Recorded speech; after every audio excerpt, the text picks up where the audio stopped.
Entre 1939 e 1945, a guerra varreu a Europa, dos campos de Flandres às ruínas de Stalingrado.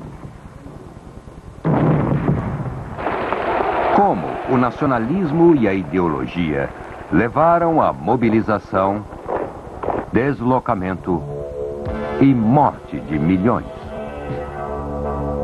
A Segunda Guerra Mundial, neste episódio de A Tradição Ocidental.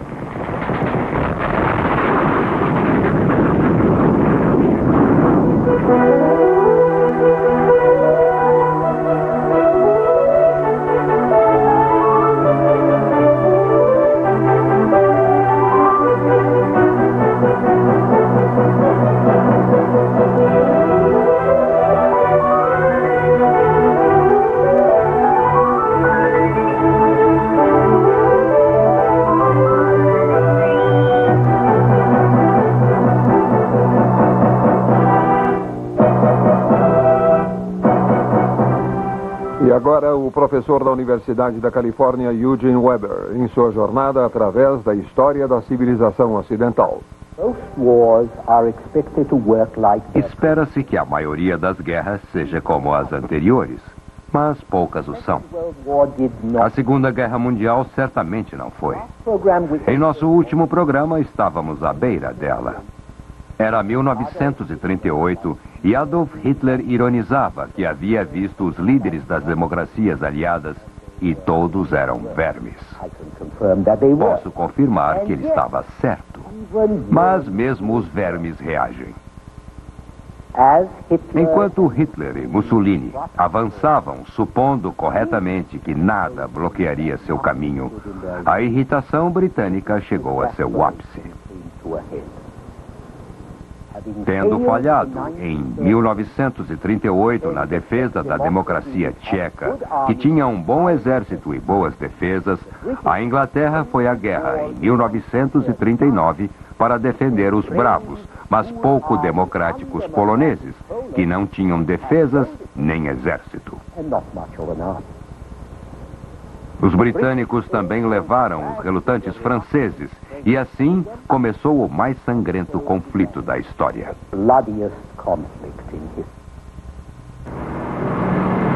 Desde o início ficou claro para alguns que a Segunda Guerra Mundial pouco teria em comum com a Primeira. Pelo lado militar, uma guerra de movimentação substituiu o combate estacionário da guerra de trincheiras. Havia breves momentos de intenso esforço com ataques brutais que exigiam forças vultuosas. A seguir, vinham longos intervalos de aparente inatividade, como se fosse uma versão macabra do futebol americano. No lado político, o antagonismo entre o nacional-socialismo de Hitler e o comunismo de Stalin revelou-se superficial. Em agosto de 1939, a Alemanha e a Rússia assinaram o Pacto de Não Agressão para melhor dividirem a Polônia e o resto da Europa Oriental. Assim, no início da guerra, a Alemanha e a Rússia engoliram grandes porções do norte e leste da Europa, enquanto a Inglaterra e a França apenas observavam, temendo o confronto inevitável e ambos despreparados. Foi somente na primavera de 1940 que a Alemanha finalmente acabou com o suspense e a falsa guerra. Ela lançou um ataque relâmpago com blindados, a Blitzkrieg, através da Bélgica contra o norte da França, evitando a recém-construída e muito aclamada muralha de defesa, a linha Maginot, que foi totalmente inútil. O exército francês, mal dirigido por velhos teimosos, desintegrou-se rapidamente. Em 7 semanas, Paris já estava ocupada com os franceses fora da guerra. Foi uma derrota estonteante, enviando os soldados britânicos que lutavam pela França e Bélgica em fuga desordenada. Eles escaparam em Dunkerque por um triz, deixando quase todo o continente nas mãos da Alemanha. E assim, a vitoriosa e breve guerra que os alemães buscaram em 1914 finalmente aconteceu em 1940. Mas quando tudo parecia ter chegado ao fim, as coisas começaram a dar errado para as forças do eixo. Em Londres, um insensato patriota, o primeiro-ministro Winston Churchill, resolveu continuar a luta apesar de tudo. Vamos, portanto, assumir nosso dever, pois assim, mesmo que o Império Britânico e suas comunidades durem por 1000 anos, homens dirão que este foi nosso maior momento.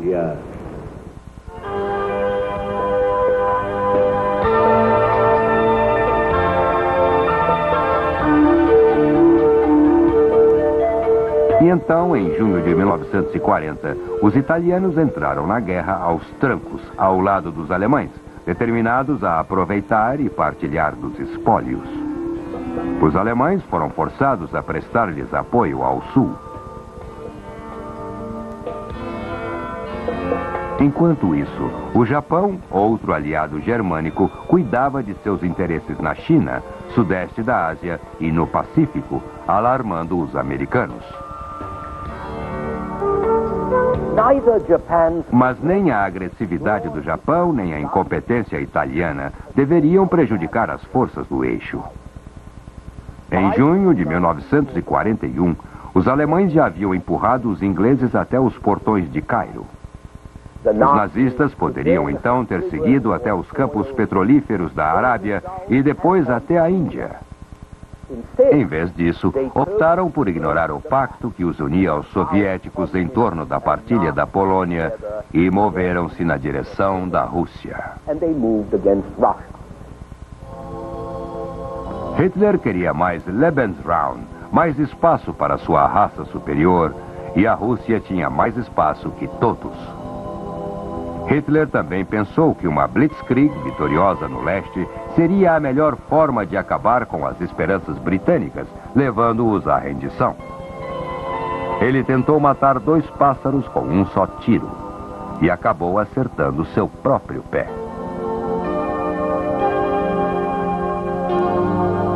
A invasão da União Soviética, em junho de 41, representou uma virada na guerra. A Rússia era como um interminável pântano que engolia mais e mais do exército alemão.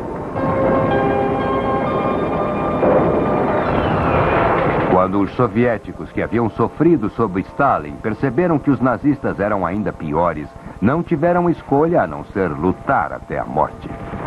Eles perderam 2,5 milhões de homens em apenas 4 meses, antes que o inverno atolasse o exército alemão, transformando a Blitzkrieg numa guerra de desgaste. Assim como na época de Napoleão, o inverno russo mostrou-se muito pior que os exércitos russos. E se isso já não fosse o bastante, o ataque insensato do Japão contra Pearl Harbor levou à entrada dos Estados Unidos na guerra. O presidente Franklin Roosevelt deu as más novas ao público americano.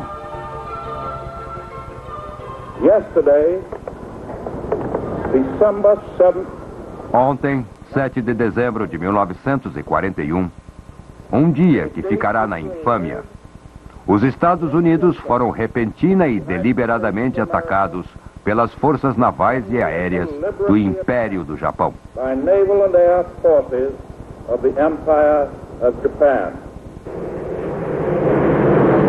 Agora as forças aliadas avançavam como um grande tanque, impulsionadas pela economia americana. Em apenas um ano, a produção bélica dos Estados Unidos já equiparava-se à da Alemanha, Itália e Japão combinadas. Navios classe Liberty ficavam prontos a média de 1 a cada 10 horas. Os jipes, a média de 1 a cada 2 minutos. Uma grande leva de materiais esmagou as forças do eixo. Os russos arrasaram os nazistas em Stalingrado. Os aliados chegaram à vitória no norte da África. Na Itália.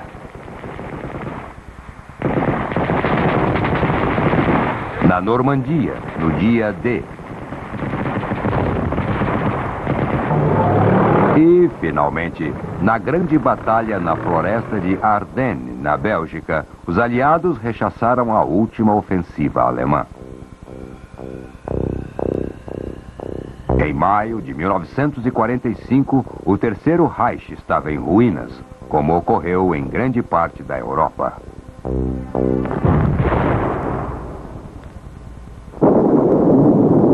Três meses após uma longa e sangrenta guerra no Pacífico, o Japão caiu de joelhos, dominado pela terrível nova arma dos americanos, a bomba atômica.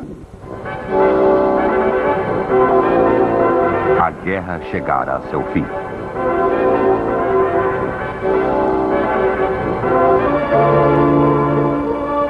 Na Europa, restaram lembranças amargas e um gosto azedo. A guerra aérea, responsável por tanta devastação, apresentou um estranho paradoxo pelas mãos dos aliados. Após 1940, a Inglaterra só tinha uma forma de revidar contra o inimigo, através do bombardeio indiscriminado de cidades alemãs. Em 1942, a destruição do moral alemão já era um objetivo primário do comando aliado dos bombardeiros. Cerca de 600 mil alemães morreriam desta forma até o final da guerra. Os nazistas também bombardearam alvos civis. Eles bombardearam sem piedade e foram os primeiros. Mas esse tipo de tática não reduziu o moral civil de nenhum dos lados, muito menos chegou a trazer vitórias.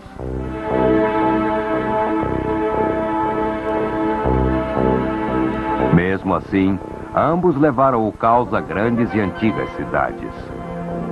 Londres, Coventry, Lübeck, Hamburgo.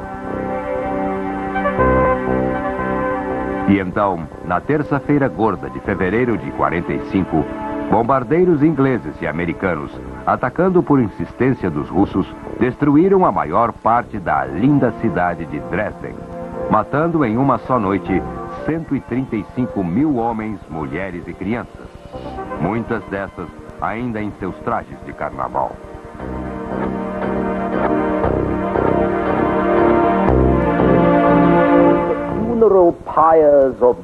As piras funerárias de Dresden iluminaram a derrocada da última tentativa europeia de supremacia mundial.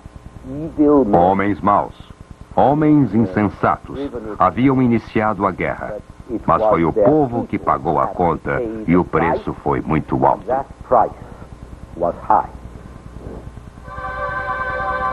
Quando Berlim finalmente foi tomada numa batalha que ocupou os últimos meses da guerra, a Europa era, como Churchill descreveu, um sepulcro, um campo onde nascem a pestilência e o ódio. Os que mais sofreram não foram os soldados, mas sim os civis desarmados, especialmente os mais fracos, algo que estava se tornando marca registrada do século XX. Não foi ao acaso que no dia em que Hitler invadiu a Polônia, foi ordenado o extermínio dos pacientes incuráveis e doentes mentais nos hospitais alemães. Cerca de 70 mil morreram até que entidades religiosas conseguiram deter tal prática.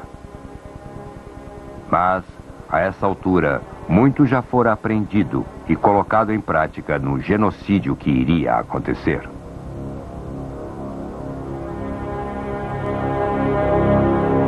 Quando o jovem Hitler fez este autorretrato, ele vivia em Viena.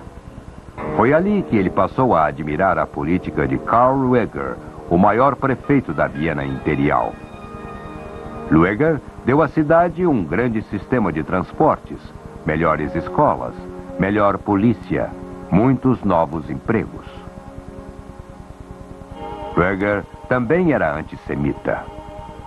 Mas o que para ele era um jogo político, para Hitler tornou-se obsessão.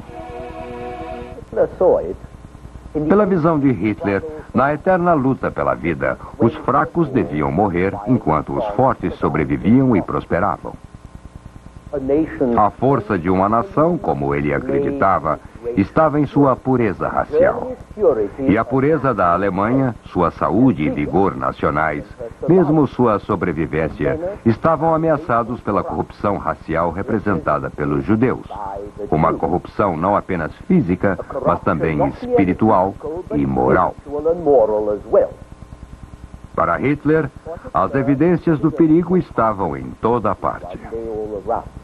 A humilhante paz da Primeira Guerra Mundial, a onda de decadência e desânimo que se seguiram, tudo por causa dos judeus. E o mesmo com o comunismo russo. Assim foi com a Grande Depressão. A conclusão é óbvia. Limpe o mundo dos judeus. Limpe o mundo dos eslavos, de raças de cor, de miscigenações, ciganos, homossexuais, testemunhas de Jeová, comunistas e, é claro, de doentes mentais. Seja quem for, acabe com eles. Limpe o mundo dessas pessoas e ele será um lugar melhor. Em Mein Kampf, encontramos parte deste festival de paranoia e darwinismo social mal digerido. Este foi o programa a longo prazo de Hitler.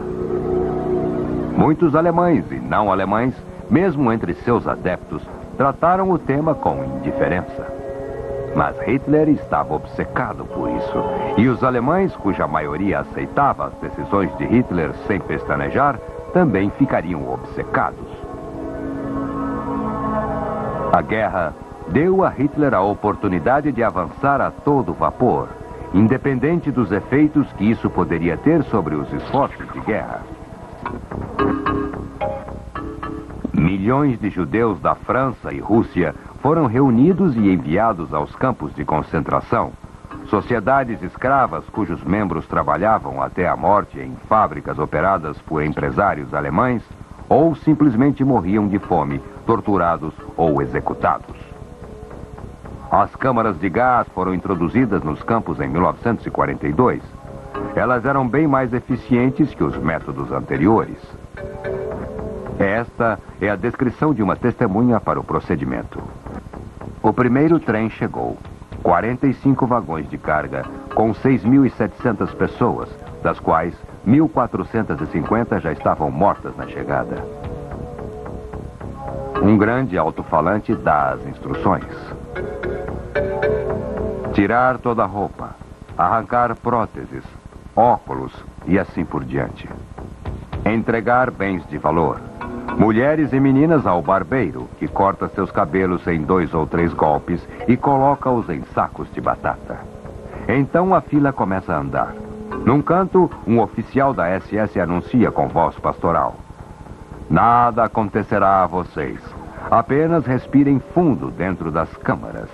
É um alongamento pulmonar. Esta inalação é necessária contra doenças e epidemias. Mas a maioria já sabia o que os esperava. O mau cheiro era um sinal de seu destino.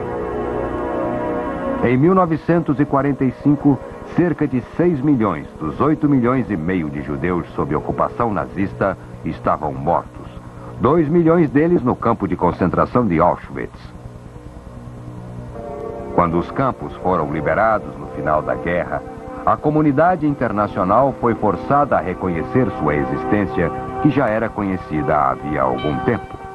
Mas, por mais eloquente que tinha sido a rejeição do mundo contra a barbárie nazista, este tipo de atrocidade aplicada por uma nação até então civilizada estabeleceu um exemplo. Ela sugeriu possibilidades que acabaram colorindo a história subsequente do século XX. A teoria racial de Hitler, como a teoria comunista de luta de classes, representava a engenharia social em larga escala. Como Heinrich Himmler, o cabeça da SS, explicou a seu staff: o que acontece a um russo, a um tcheco, não tem o menor interesse para mim. O que as nações podem oferecer em termos de bom sangue de nosso tipo, nós aceitamos, se preciso sequestrando suas crianças e criando-as aqui conosco. Se as nações vivem em prosperidade ou morrem de fome como gado, só me interessa quando precisamos deles como escravos de nossa civilização. Massas de seres humanos seriam deslocadas, usadas, alteradas, doutrinadas ou exterminadas de acordo com princípios abstratos. A guerra em si, o grande movimento de exércitos, prisioneiros e refugiados, contribuiu para isto com maior intensidade. Um quarto de século antes, durante a Primeira Guerra Mundial, os alemães haviam ocupado a maior parte da Bélgica e grande parte da França. 1,5 milhão de pessoas foram transformadas em refugiados e muitos outros em escravos da máquina bélica alemã. O comandante de exército, General Ludendorff, levou 400 mil belgas para as fábricas alemãs. Tudo isso seria repetido em escala muito maior pelos nazistas. Em agosto de 1944, 7,5 milhões de estrangeiros trabalhavam somente na indústria alemã, incluindo cerca de 2 milhões de prisioneiros de guerra e mais de 5 milhões de trabalhadores forçados de uma dúzia de países. Mas os alemães não foram os únicos. Os russos, que sabiam tudo sobre a engenharia social, estavam deslocando ou matando milhões de seus próprios cidadãos durante uma geração. Em 1929, por exemplo, Joseph Stalin discursou justificando sua política de coletivização e a necessidade de exterminar os kulaks, camponeses russos independentes com relativas boas condições.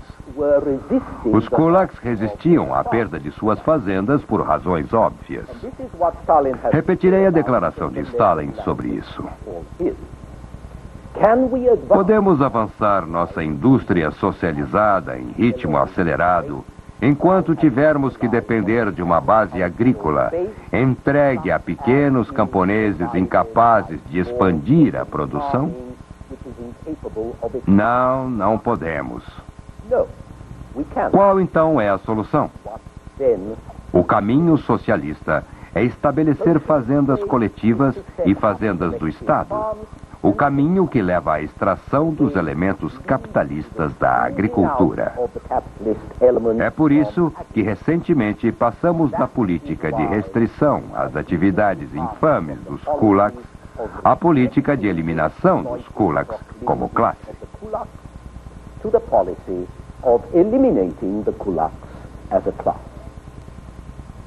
E eliminar foi o que ele fez. Milhões deles. É claro que é muito mais fácil fazer isso quando não vemos pessoas como indivíduos, mas como uma classe ou raça, um problema a ser resolvido. Após o término da Segunda Guerra Mundial, mais alguns milhões foram deslocados na Rússia, Europa Oriental e nas duas Alemanhas. Alguns eram refugiados. Outros eram expulsos à medida que territórios passavam de uma soberania a outra.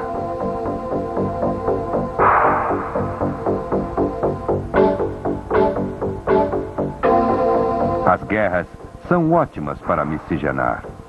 Elas deslocam massas de combatentes e civis, criando inesperadas misturas. A Segunda Guerra Mundial causou a maior mistura de todas. Jamais tantos milhões de pessoas haviam sido deslocadas. Jamais tantos perderam suas raízes.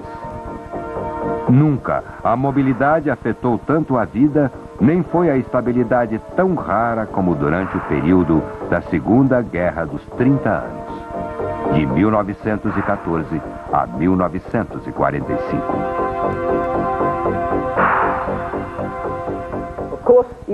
É claro que na Europa dos séculos anteriores, os territórios tiveram muitas soberanias, às vezes por força da guerra.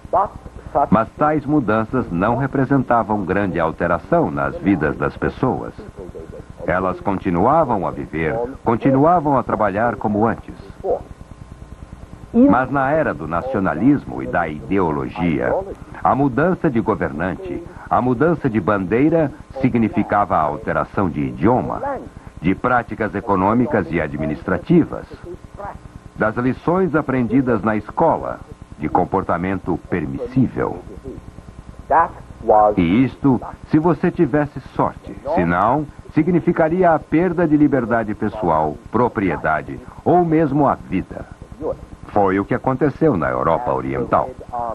Quando o Exército Vermelho marchou para Berlim, Goebbels, o ministro de propaganda nazista, avisou que se a Alemanha fosse derrotada, os soviéticos ocupariam todo o leste e sudeste da Europa e grande parte do Terceiro Reich.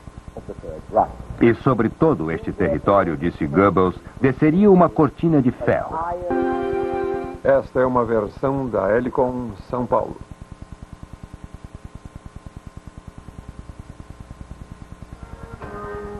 Não era guerra, nem era paz, com as constantes incursões comunistas e retaliações ocidentais. Um confronto mundial de hostilidade patológica. Cada lado vendo o outro como a encarnação do mal. A Guerra Fria, neste episódio de A Tradição Ocidental.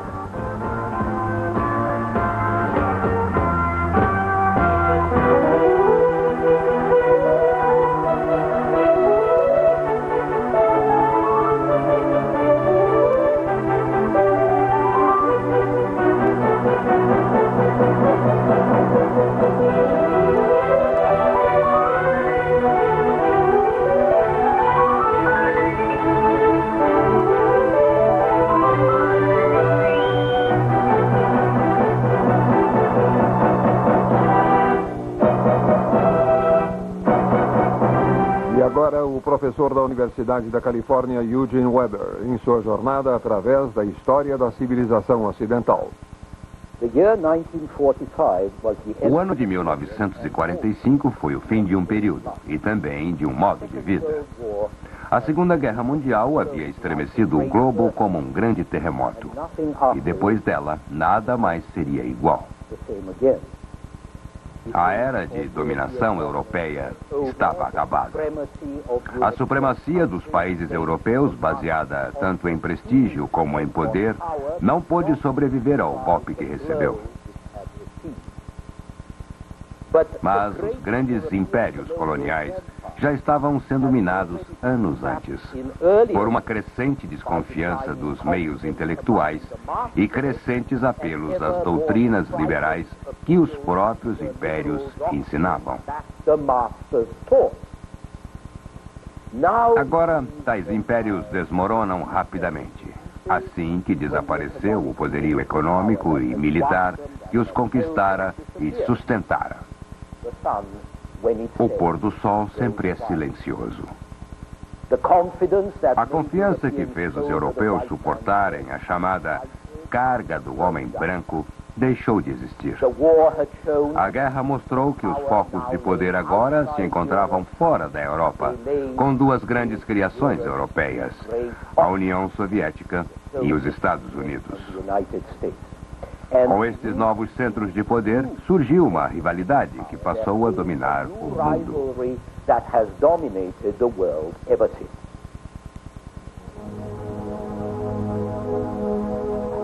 O primeiro ato internacional após a guerra foi a criação de uma nova organização, as Nações Unidas. Um total de 159 países, os quais substituíram a Liga das Nações, desacreditada como um mero parlatório ineficaz. A estrutura das Nações Unidas foi criada para equilibrar os interesses das grandes potências que haviam vencido a guerra contra os interesses das nações mais fracas. Mas a ONU não mostrou-se muito mais eficaz que sua antecessora para evitar conflitos. Também era um parlatório, mas falar é sempre melhor do que lutar. A principal razão da discussão jamais ter passado a guerra global foi o equilíbrio do terror. Um novo fator que hoje em dia consideramos ou desconsideramos como algo familiar. Os Estados Unidos havia demonstrado o incrível poder da bomba atômica em 1945.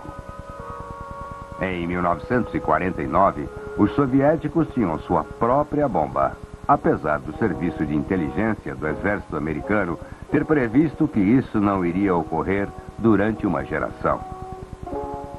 Em poucos anos, os Estados Unidos e a Rússia também tinham bombas de hidrogênio, muito mais poderosas e mortais que as antigas bombas atômicas. Em 1957, os soviéticos também puseram um satélite em órbita e o Ocidente entendeu muito bem as implicações. Um míssil balístico intercontinental que podia levar o Sputnik também podia carregar ogivas nucleares aos Estados Unidos e Europa Ocidental.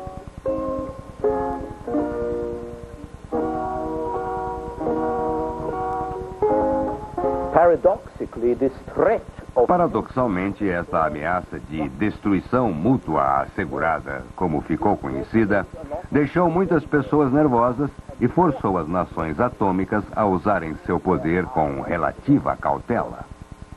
O risco de um holocausto nuclear não evitou outros conflitos, mas estes foram limitados. E como resultado, os anos desde 1945 têm sido cheios de crises e conflitos, mas nada que se degenerasse no tipo de guerra total que devastou a Europa e outras regiões, as duas guerras mundiais. Se tal evento tivesse ocorrido, provavelmente não estaríamos aqui falando hoje.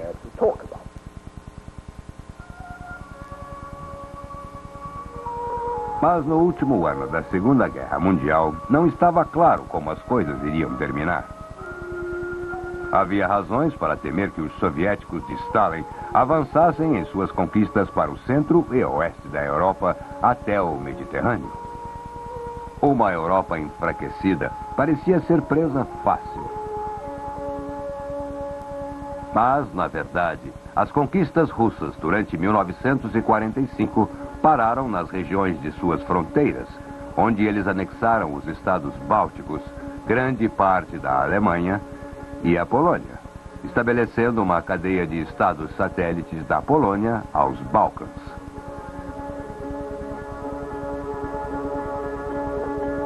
A própria Alemanha, dividida e ocupada após 1945, tornou-se um estado satélite da União Soviética em sua porção oriental, enquanto a zona de ocupação dos aliados, a oeste, eventualmente se tornou uma república federativa democrática. A Europa acabou sendo dividida após a guerra dentro de um padrão que havia sido estabelecido mais de 1000 anos antes. Se você analisar o mapa, verá que a Europa não comunista tinha muito em comum com o Império Romano e o Império Carolíngio. E como grande parte do Império Comunista, especialmente onde ele corta a Alemanha, coincide com as áreas que a cristandade ocidental e a tradição ocidental não tocaram por muito tempo.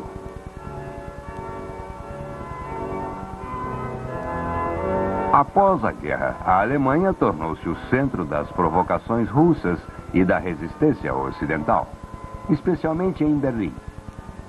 Embora a cidade tenha sido dividida pelos vencedores após a guerra, como o resto da Alemanha, Berlim estava localizada quase a 200 quilômetros dentro da zona de ocupação russa. Isso marcou a cidade como um ponto de tensão que os soviéticos podiam espremer sempre que quisessem. O comboio aéreo a Berlim de 1948 e 1949 ocorreu quando os russos fecharam os acessos terrestres à cidade, esperando forçar a saída dos franceses, ingleses e americanos. Não funcionou. Os suprimentos chegavam de avião, dezenas de milhares de voos, e essa crise não foi a primeira nem a última em Berlim e outros pontos.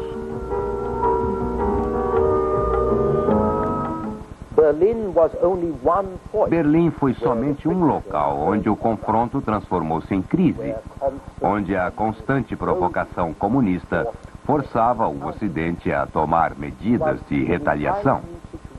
Era uma situação inédita. Nem paz, nem guerra, mas uma luta mundial em que todas as armas eram usadas, sem o confronto direto que poderia levar a uma guerra nuclear. Durante um discurso em 1947, Bernard Baruch, o empresário americano, deu-lhe o nome de Guerra Fria. No século XIX, o francês Alexis de Tocqueville havia vislumbrado o futuro do mundo, dividido entre os americanos e os russos, um lado em defesa da liberdade, o outro pela servidão.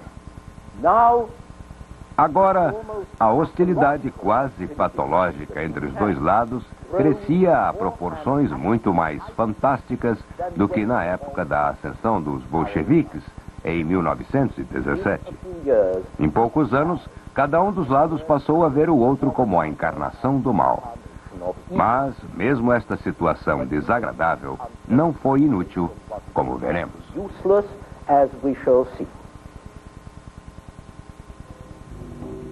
Após 1945, os restos empobrecidos do poder europeu não poderiam sustentar uma guerra fria por conta própria. Isso era algo que só os americanos poderiam fazer e que começaram a fazer em 1947, ajudando a Grécia e a Turquia, que estavam sob pesada pressão dos comunistas. Em 12 de março daquele ano, o presidente Truman falou perante o Congresso para anunciar o que se tornaria a chamada Doutrina Truman.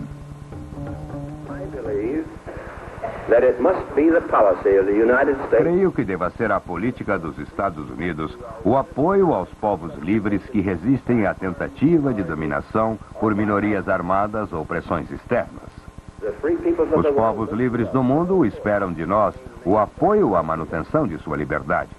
Se falharmos em nossa liderança, poderemos colocar em risco a paz mundial e certamente arriscaremos o bem-estar desta nação. Você pode considerar a doutrina Truman nobre ou simplória, ou um meio termo. Mas ela afetou a política externa americana desde a Grécia ao Vietnã e até a Nicarágua. Mas em 1948, ela não pôde evitar um golpe comunista na Tchecoslováquia, o último país da Europa Oriental a preservar sua independência.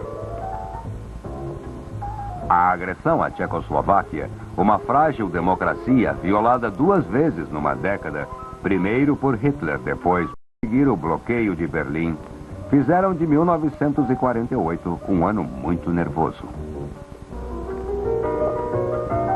Assim, como um primeiro passo em sua própria defesa, a Inglaterra, França e os países do Benelux, Bélgica, Holanda e Luxemburgo, assinaram um tratado de defesa do qual nasceria a OTAN, Organização do Tratado do Atlântico Norte. E, ironicamente, o grande confronto de forças que era esperado e temido na Europa surgiu no outro lado do mundo, quando tropas norte-coreanas, treinadas pelos russos, invadiram a Coreia do Sul em 1950. A Coreia era outro país dividido em zonas de ocupação dos comunistas e dos aliados. E a guerra que as Nações Unidas lutaram ali, uma guerra para manter a Coreia dividida para não deixar que os comunistas do norte ocupassem tudo, durou 3 anos. E ela trouxe os chineses. O general Douglas MacArthur advogou uma invasão à China e possivelmente o início de uma 3ª guerra mundial, até que Truman chamou-o de volta para casa. A guerra deixou 3 milhões de baixas entre as populações militares e civis envolvidas, incluindo cerca de 140 mil americanos. Na Europa, um efeito da guerra na Coreia foi a sensação de que a OTAN só poderia funcionar adequadamente. O mundo soviético chegava mais perto do tipo de regime que dizia ter substituído. Com controle policial, controle intelectual, militarismo e nacionalismo.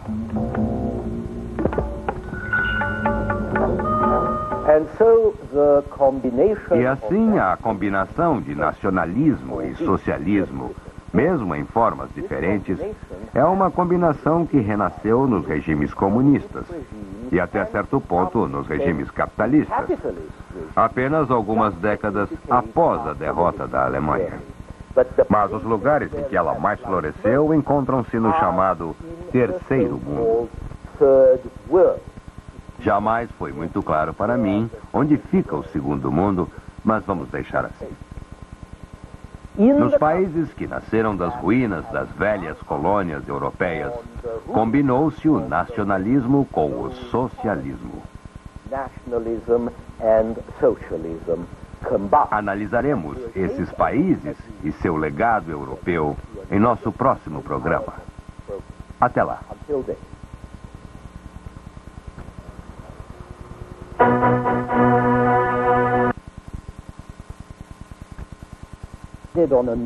No último episódio, encerramos com uma virada. Na segunda metade do século XX, o Ocidente capitalista estava tornando-se mais socialista. O mundo soviético tornava-se mais como o velho regime czarista, que deveria substituir. E havia até uma renascença do nacionalismo e socialismo, especialmente nas antigas colônias do Ocidente. Uma das grandes novidades da era pós-guerra foi o aparecimento e a progressiva autoafirmação desse chamado Terceiro Mundo, nascido com a dissolução dos impérios coloniais europeus. Várias dezenas de novas repúblicas juntaram-se às Nações Unidas desde 1945. Em 1974, o único império colonial que restava na Europa era o da Rússia. As atuais ligações coloniais da França e Inglaterra são ínfimas em comparação com os países como China, África do Sul, Indonésia ou mesmo Sudão. A era do imperialismo territorial da Europa parece terminada e isso em si é uma notável mudança.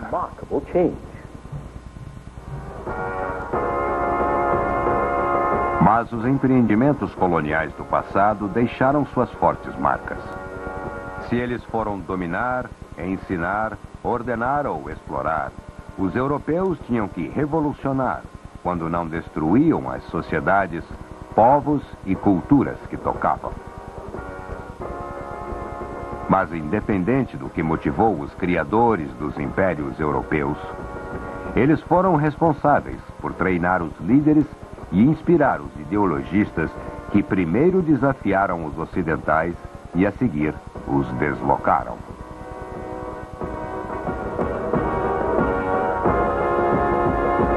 Por um lado, a necessidade das nações industrializadas de interferir naquelas menos desenvolvidas, como a Inglaterra fez com a Índia, aumentou enquanto as comunicações cresciam, encolhendo o mundo, e o comércio uniu partes distintas, formando um todo homogêneo.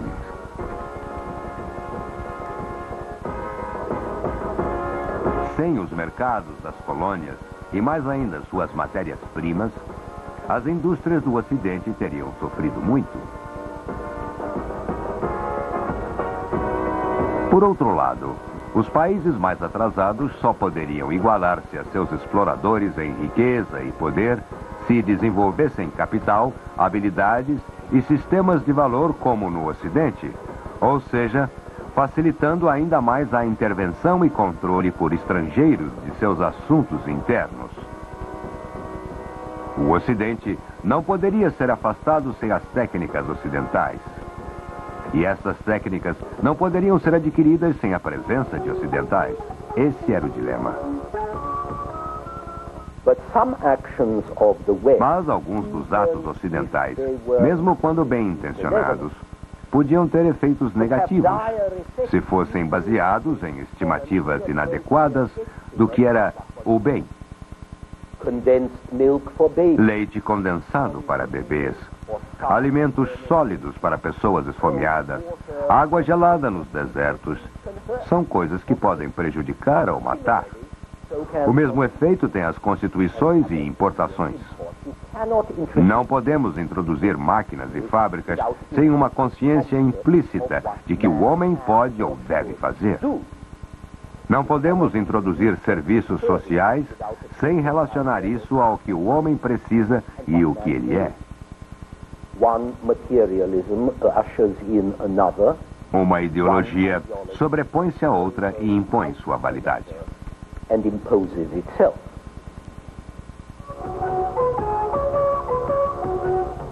Os conceitos europeus de propriedade, por exemplo, foram tão nocivos para as culturas do terceiro mundo como as armas e técnicas europeias.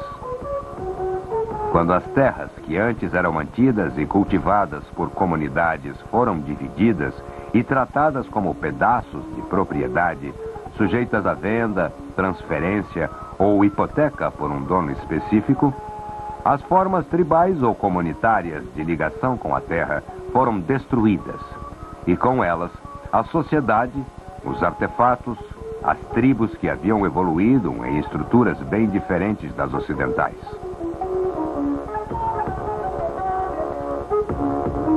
Como a terra, a mão de obra também teve que ser adaptada aos conceitos e necessidades dos europeus.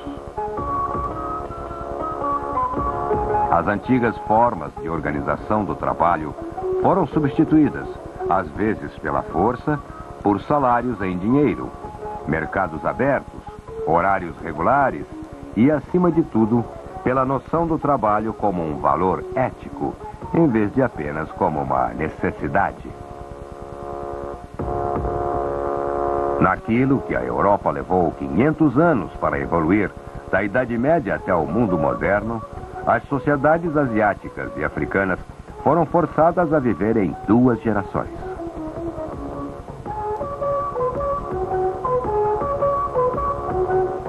O dinheiro substituiu a troca e a subsistência. O câmbio eliminou a autossuficiência. Milhões de pessoas que jamais usaram dinheiro aprenderam a conhecer seus prazeres ou foram levados por impostos a adotar atividades que produzissem dinheiro. A eficiência substituiu a aleatoriedade. A secularização tomou o lugar de tradições mágicas. Leis e administração substituíram os costumes. Burocracias impessoais tomaram o lugar de relacionamentos humanos. Houve algumas melhorias, mas tudo isso significou conflitos. Uma sociedade após outra foi afetada por conceitos alienígenas, geralmente aplicados com pouca compreensão de um passado histórico ou da estabilidade decorrente de práticas nativas. Pessoas que viviam dentro de uma paz intelectual em suas culturas de costumes foram levadas às possibilidades e inseguranças da mutação. E elas não podiam desafiar seus senhores. Mas o progresso colonial não é tão simples como costuma ser descrito e não ocorre de modo linear. O dominador não apenas governa o dominado, ele infiltra-se em sua consciência, suas vidas, sua cultura. Ele assume o controle de todas as formas. Indianos e nigerianos passam a imitar cavalheiros ingleses.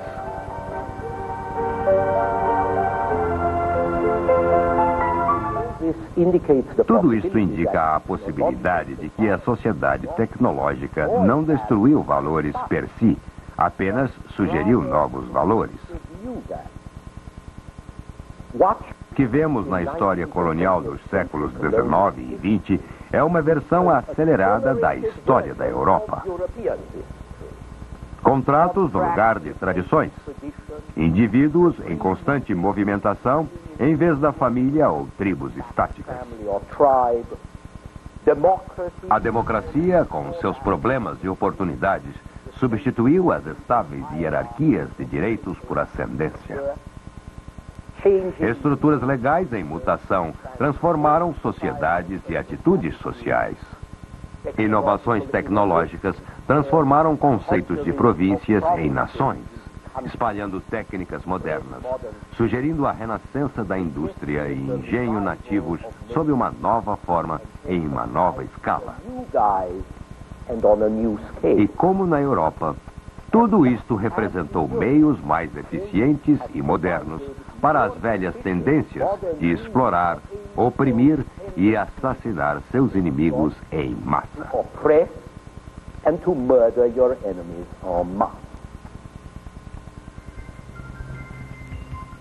Hoje, com o mundo todo à nossa porta, podemos ver que o tempo não passou à mesma velocidade para todas as nações.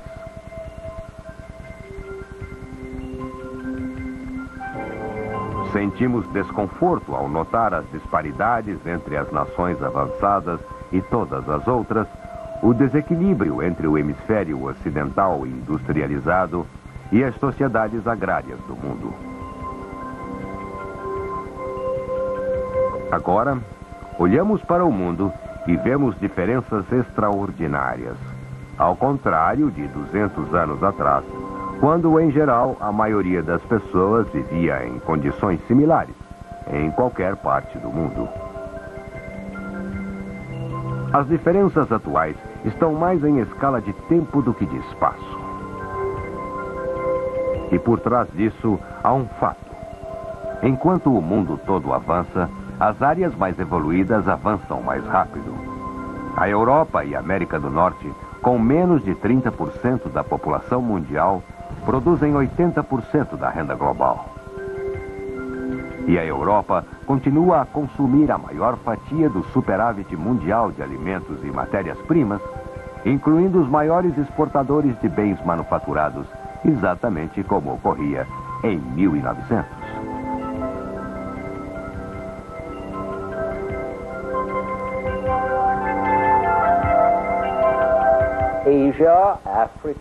Ásia, África e América Latina também estão aumentando sua produção, mas não tão rápido e sem obter tantos lucros com a venda de matérias-primas à Europa, porque uma mudança, outra grande mudança, aconteceu. O maior volume de comércio ocorre entre as próprias nações industrializadas e não entre os países industrializados com suas antigas colônias. Europa e Estados Unidos demandam menos matérias-primas mundiais do que faziam 70 anos atrás. Assim, produtores na Ásia, África e América do Sul, com sua borracha, petróleo e metais, vendem menos e em piores condições do que antes, porque a demanda por seus produtos diminuiu ou é apenas mantida por meios artificiais. Um país como o Ghana produzia mais cacau em 1964 do que em 1954, mas faturava menos da metade dos valores de uma década antes. E desde a crise do petróleo, em 1973, a situação ficou ainda pior. Em 1970, a carne de uma vaca africana comprava um barril de petróleo. Agora são 8 vacas para comprar o mesmo barril.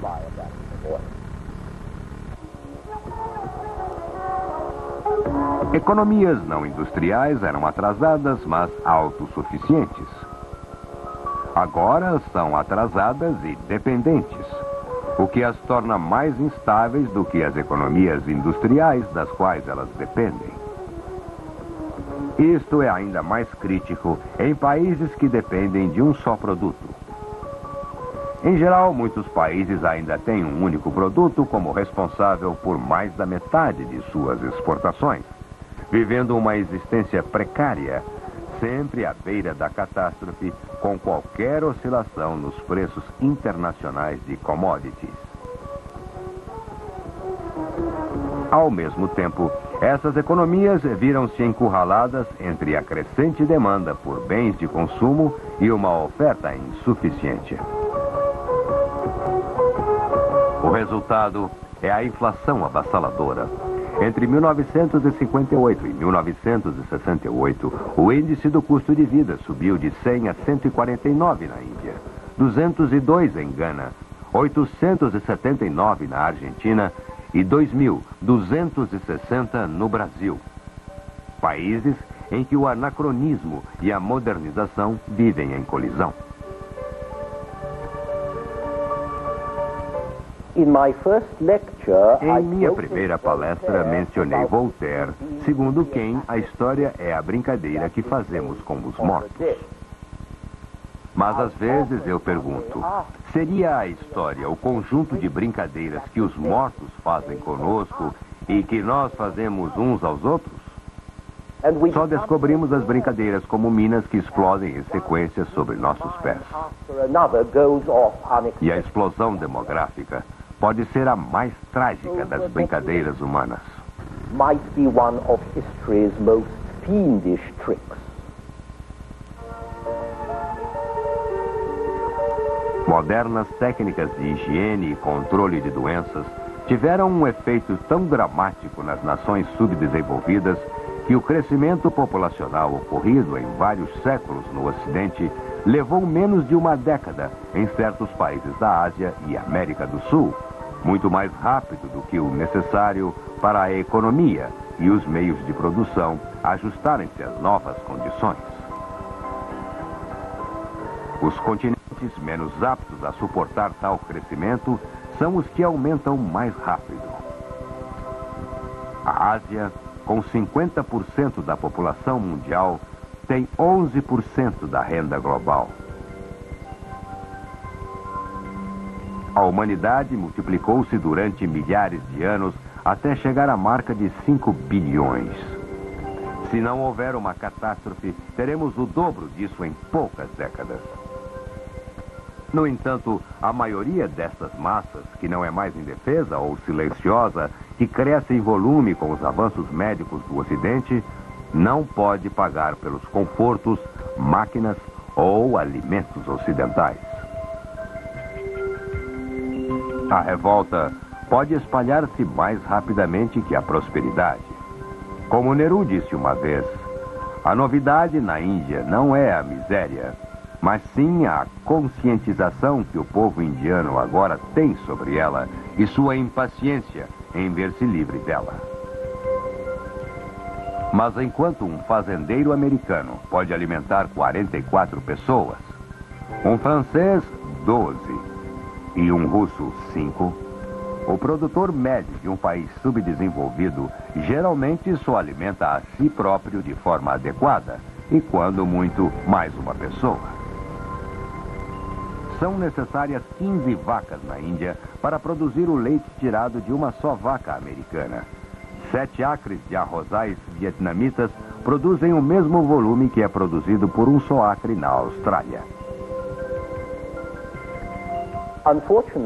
Infelizmente, não há razões para pensar que os países famintos, cuja população no ano 2000 será superior a 5 bilhões, 4/5 do total projetado para o planeta, que estas nações possam ser modernizadas em tempo hábil para evitar a miséria, o sofrimento, a penúria explosiva. Quanto maior a população, menores serão as chances de melhorar as condições de vida. Quanto piores as condições de vida, menor será a chance de reduzir o crescimento da população. Quanto maior a pressão populacional sobre os recursos disponíveis, menores serão os recursos para aumentar a produtividade, melhorar as condições de vida e criar as possibilidades e atitudes que levam ao controle populacional.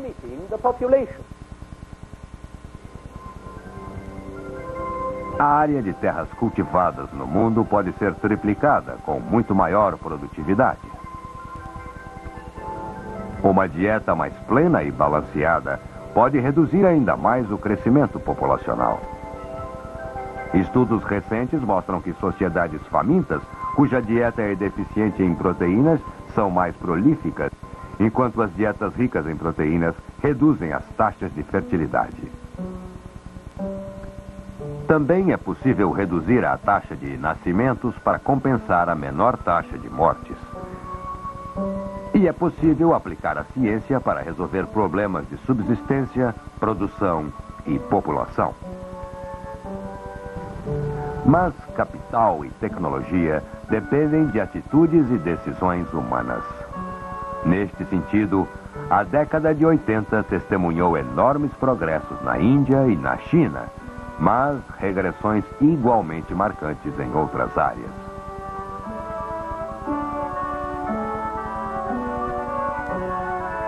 Trinta anos após a dominação colonial, os estados africanos estão ainda mais dependentes da ajuda estrangeira.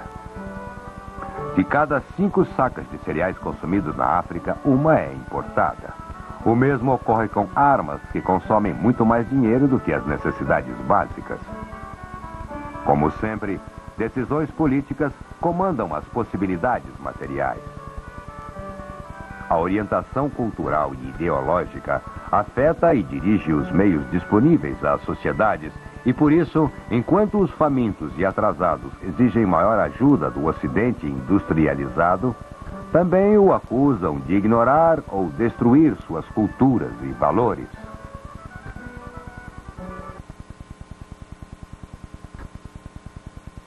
E solução? Ela condena enquanto salva. A história do terceiro mundo também enfatiza outro ponto: a efemeridade do imperialismo colonial. Nos últimos 3 séculos, os europeus conquistaram a maior parte do mundo. Eles colonizaram, deixaram suas marcas com sua cultura e tecnologia, mas não precisavam de colônias para isso. E a era colonial foi apenas um breve episódio na história do Ocidente. Lembrem-se de que as colônias eram uma forma não econômica de explorar povos. Mas mesmo este breve interlúdio teve um efeito dramático e até devastador no terceiro mundo, e que pouco havia mudado durante milhares de anos. As for the West, Quanto ao Ocidente, muito do que aconteceu nos últimos 100 anos mostrou-se tão efêmero quanto a era colonial. Muito está sendo abandonado e muito está sendo revertido. A alfabetização, por exemplo, que era tão difícil de alcançar e que só foi generalizada por volta de 1900, agora está em declínio. Estamos voltando à cultura oral e visual de nossos antepassados. A lei e a ordem, que demoraram tanto a chegar, também estão sendo desafiadas. Antes a vida era precária, depois tornou-se um pouco menos precária no século XIX, mas no século XX ela volta a ser mais precária. E enquanto a uniformidade material cresce, a uniformidade cultural, outro avanço mais recente, está em queda. Até mesmo a unidade nacional é desafiada pela reafirmação de princípios linguísticos na Bélgica e Canadá, nacionalistas dos bretões e galeses, da Catalunha e antiga Iugoslávia, culturais e étnicos em países como os Estados Unidos. A longa tendência de maior centralização, de maior autoridade, está sendo revertida no Ocidente, embora não no resto do mundo. E a tendência que durante 3 ou 4 séculos tentou impor padrões de razão e discurso racional, agora enfrenta a forte concorrência das ciências, das artes e da política da irracionalidade. Afinal, é difícil ser racional num mundo irracional. Isso não é racional. Então, estamos regredindo às situações que nossos antepassados combateram, alteraram e venceram. E seja qual for o significado, isto sugere que a experiência histórica não é uma progressão linear. São meandros a percorrer. Um rio em cujas águas você jamais pisa duas vezes, é claro, mas também cujas curvas estão sempre próximas umas das outras, enquanto percorrem territórios novos e inesperados. No nosso próximo episódio, a Revolução Tecnológica. Até lá. Until then.